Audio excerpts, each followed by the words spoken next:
Welcome to the Tony Gaskin Show, best-selling author, celebrity life coach, and international speaker. The purpose of this show is to bring you motivation, inspiration, and education in the areas of life, love, and business. Thank you for joining me. Now let's get started. Thank you so much for tuning in today. You know, we've been doing the talks with Tony, but I wanted to just kind of talk to you from the heart.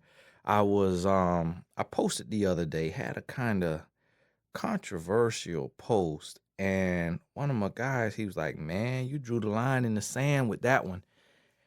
And I had a post, and I believe it said, ladies, listen to me. Ladies, hear this. Let me go back to my page and see what it said. Ladies, hear this. If a man isn't following God, he isn't fit to lead. If he doesn't have a relationship with God, he won't know how to have a relationship with you. If he doesn't know God, he doesn't know real love. And I normally get, 8,000 to 10,000 likes on Instagram. That post got 28,000, almost 29,000 likes so far. Posted it a day or two ago. And on Facebook, I had to block one lady, had to hide a couple others because of, the atheist came out. Oh, I don't believe in God. And then somebody, one guy was like, yeah, and you got pastors and bishops sharing wives and all of that. And so I said to him, and I deleted it later, just, because people, they'll get in there and start commenting and they'll take care of it. But I told him, I said, just because a person has a title doesn't mean they know God. And then another lady, she said, well, my guy was reading his Bible and he was sitting on the front pew at church and he's one of the worst people I ever knew. And like they say, sitting in a garage doesn't make you a car, nor does going to church make you a Christian. And, some people go through the motions and try to make it look a certain way. And then some people just don't read the whole Bible. They don't understand the correlation between God's love and serving God and being loving in your relationship and really paying attention to Ephesians 5, where it tells a woman to love her husband, submit to her husband as unto the Lord. And it tells the man to love your wife as Christ loved the church. We just don't really pay attention to that. So we think we can be, serving in the church and be the best in the church and sit on the front pew and read our Bible, but we're reading the motivational parts about our faith and dreams and receiving everything we pray for and skipping over the part that says we have to treat our husband or wife with love and respect. And I wrote that post because I see so many women, it really had nothing to do with atheists and believers. That post was inspired by me seeing so many women wanting to date the bad guy. You want to date the bad guy. You want to date, you want to date the rapper. You want to date the thug. You want to date the motorcycle gang guy. You want to date the frat boy. You want to date the party boy. You want the bad boy. You want the tough guy, the thug. He carries a gun. He has tattoos in his face. He smokes weed. He gets drunk. Or he's just this tough, rough, mean mugging type of guy. And as a woman, you believe it. You fall for it. Oh, he's tough. Oh, that's sexy. Oh, all these tattoos. He's still getting tatted up. And, especially in the 20s and 30s. And now when you hit 40s and 50s, you start to kind of wake up and like, whoa, hold on. But even then, you still may want kind of the guy who has the swagger and the playboy style. He drives his Mercedes Benz. He wears his nice watches and his nice suits and, smokes his cigar. And so what I kept seeing is women getting with a man who lacks morals and values. He's a decent person. He's a good person, but he doesn't submit to anyone or anything. He hasn't surrendered his will, for a greater calling. And he is his own boss. He answers to no one. So in his mind, and when a man is left to his own understanding, he will then become the victim of his own vices. And when a man is leaning on his own strength, his own wisdom, his own knowledge, his own understanding, he will be what he was created to be. And that is a man who replenishes the earth.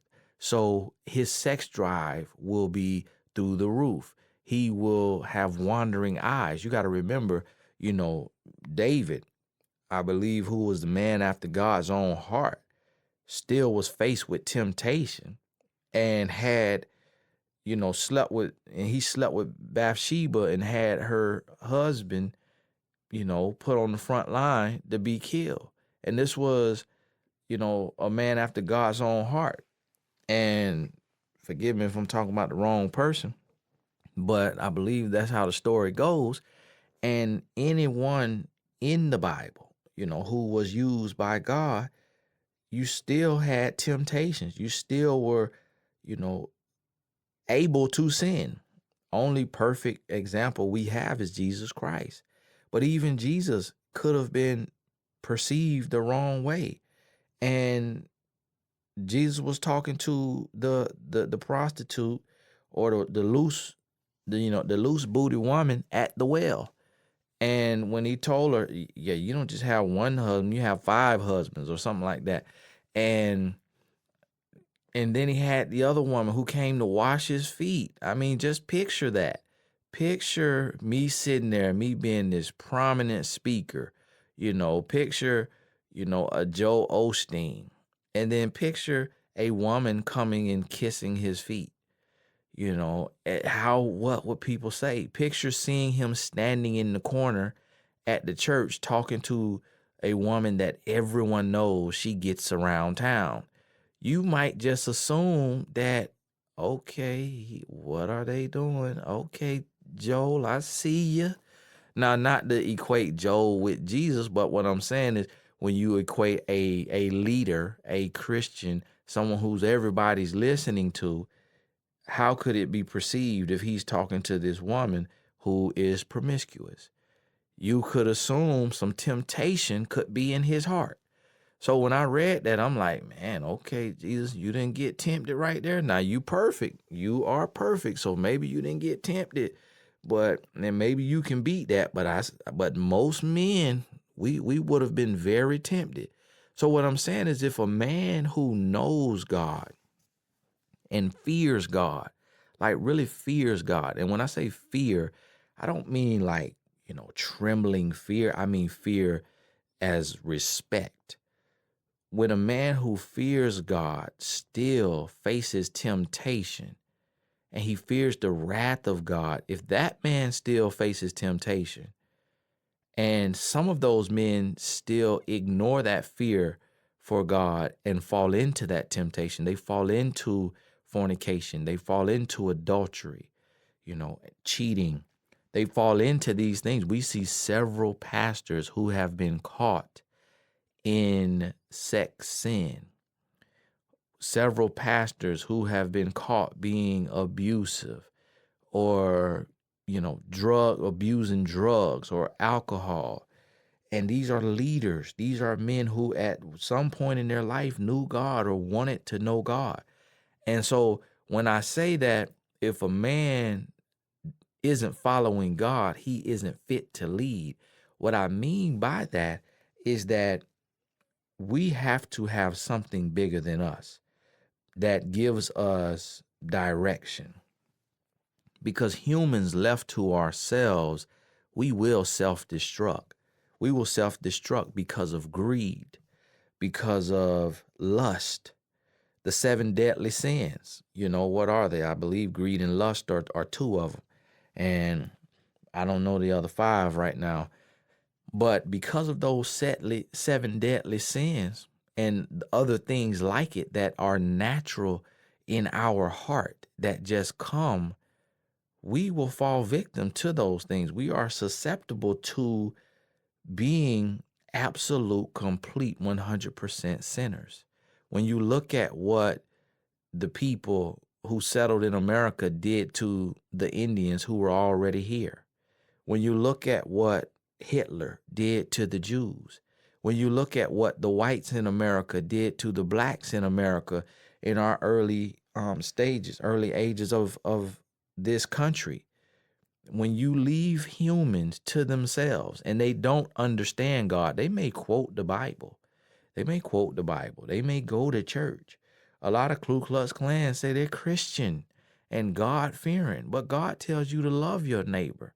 And they absolutely 100% hate their neighbor.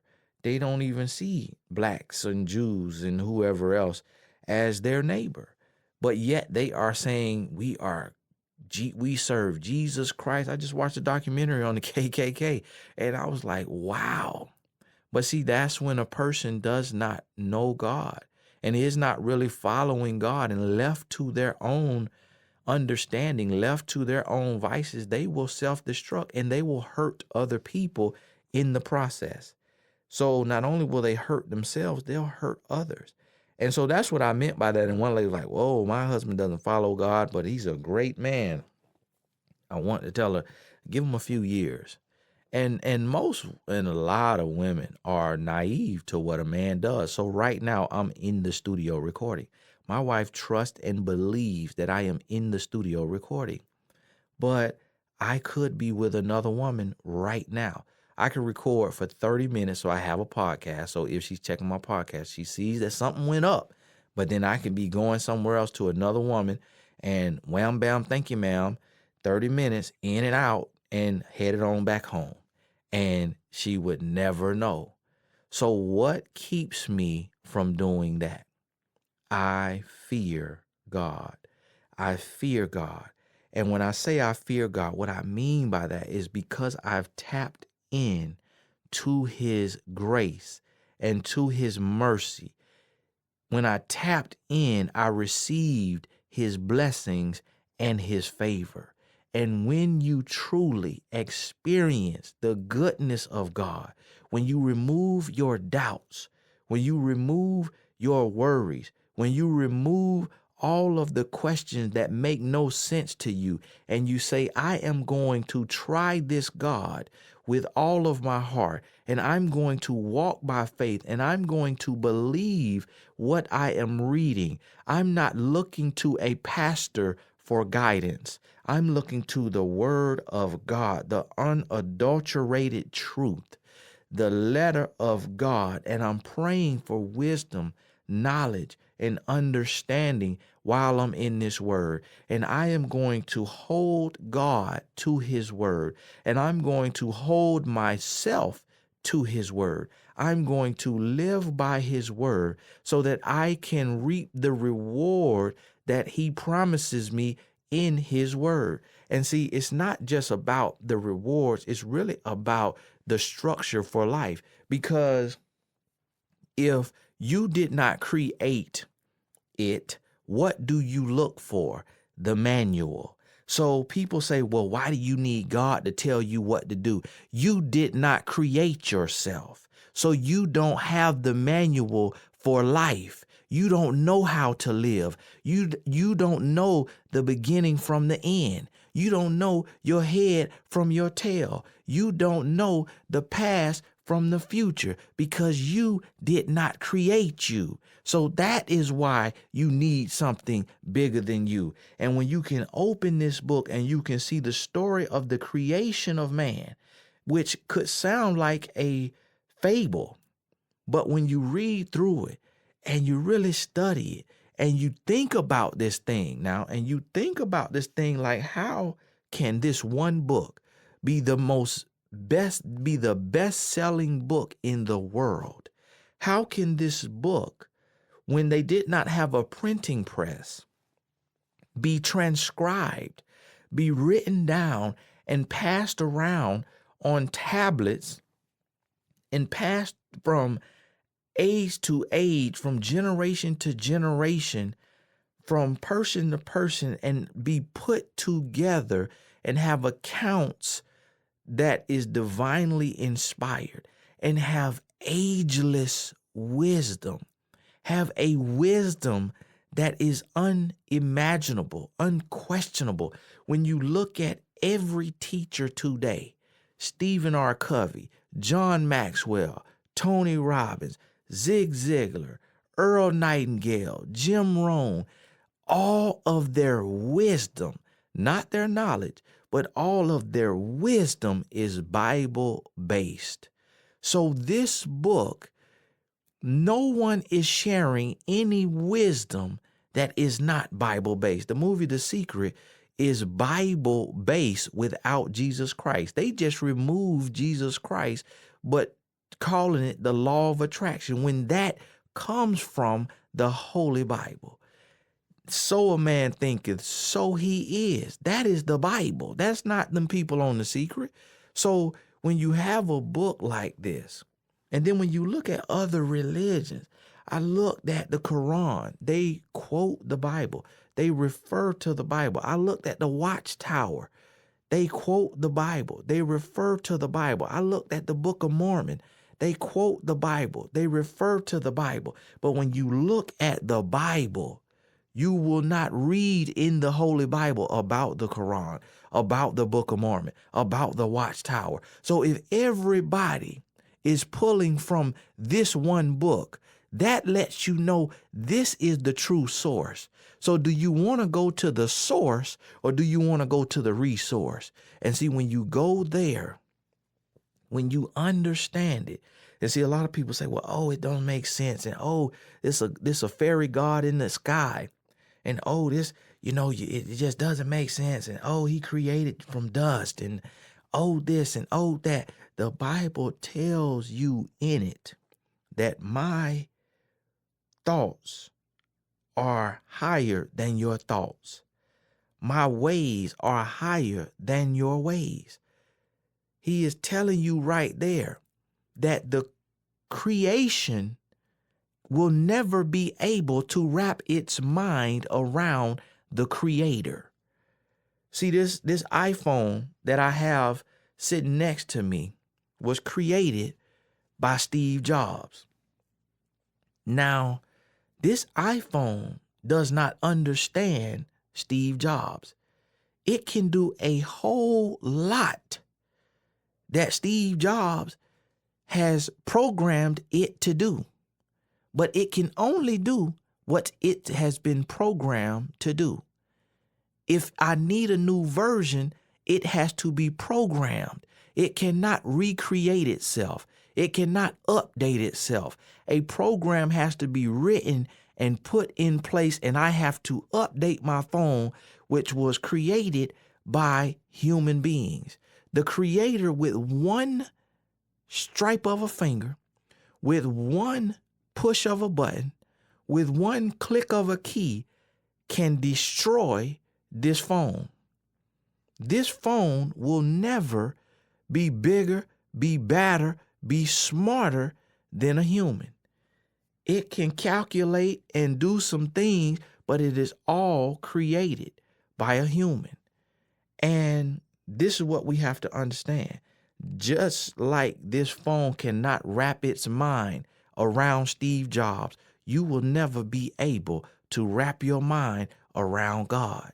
And one thing about God is no matter how big and how bad and how smart you think you are, with a push of a button, he can destroy you. He can wipe you from the face of this earth, just like we saw happen with the flood. He promised to never do it again. He promised not to send no fire. He promised not to send a hurricane. He promised not to send an earthquake. He promised not to flood the earth again. So with a push of a button, with a simple command, let there be light.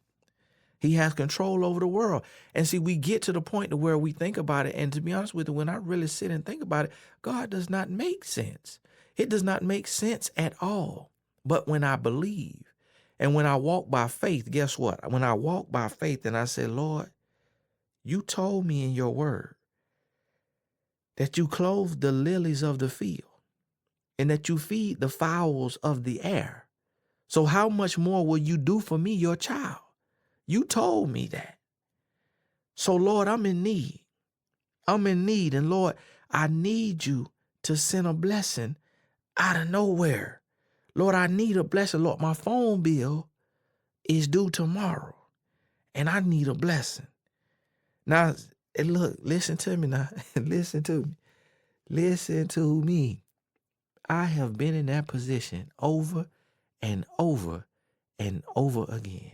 And when I tell you, listen to me. When I tell you that a day before my bill is due, I will get a blessing. I had a bill that was $328. The day before, out of nowhere, I made $331. Look at God. And this has happened more times that I can count. I mean, I will pray and God will move in the thousands. I'm talking about 5,000, 10,000, 15,000 to meet my needs. To meet my need, not my wants, but to meet my needs. And then some of my wants, when I tap into his word and I am a good steward over my money. But when he says, Tony, if you give, I will give back to you, pressed down, shaken together, and running over. I make sure I give 10% to those in need. I don't give it all to the church.